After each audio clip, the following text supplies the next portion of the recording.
தனோ எங்க போற? உனக்கு மாமியார்னு ஒருத்தி வந்து வாச்சிருக்காளே, அவளால ஒரு பெரிய கூத்தே நடந்து போச்சு. அவ ஒரு பிள்ளைய பெத்து பொண்ணை எடுத்துட்டா மனசுல பெரிய மகாராணிங்கிற நினைப்பு. எல்லாரும் வணக்க போட்டு கும்பிடு போடுவாங்களாமா. ஆனா எனக்கு அது அனாவசியம். இங்க பாரு, யார் வேணா அவ கால்ல விழட்டும். ஆனா நானே என் புருஷன் அவ கால்ல விழ மாட்டோம். உன் தலை எடுத்து நீ அவ கால்ல விழுந்து கடடி. தனோ தனோ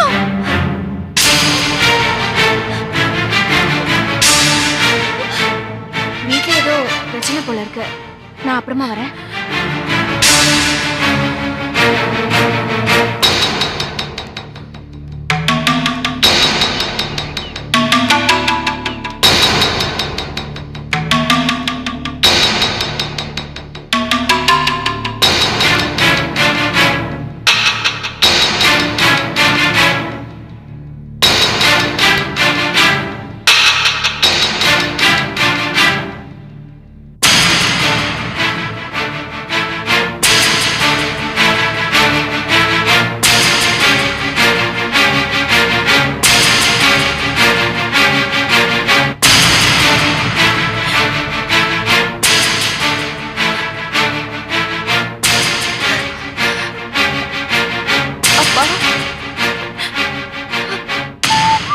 எங்க அவங்க யாரையும் காணோம்.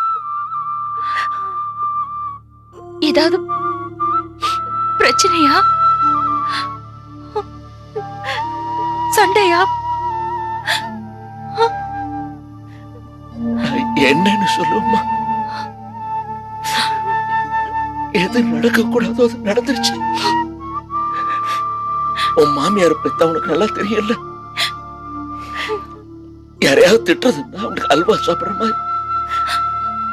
ஏதுரா பிரச்சனையே இல்லாம இவங்க சந்தோஷமா இருக்காங்களே நினைச்சாங்க போல இருக்கு. ரூபத்தை காமிச்சிட்டாங்க. இன்னைக்கு போச பிடிச்சிட்டாங்க. வாய்க்கு வந்தபடி உனக்கு கண்டபடி பேசிட்டாங்க. தனத்துக்கு பொறுக்கல பதில் பேசிட்டாங்க. அவங்க பேச வார்த்தை தடிச்சு போய் தானே ஒரு லிமிட் மீறி இனிமே பேசுறீங்க செருப்பு பிஞ்சு போயிடும் சொல்லிட்டாங்க. நிலைமை கட்டு மீறி போய் மாமியார் கோச்சு எல்லாரையும் கூட்டிட்டு போயிட்டாங்க.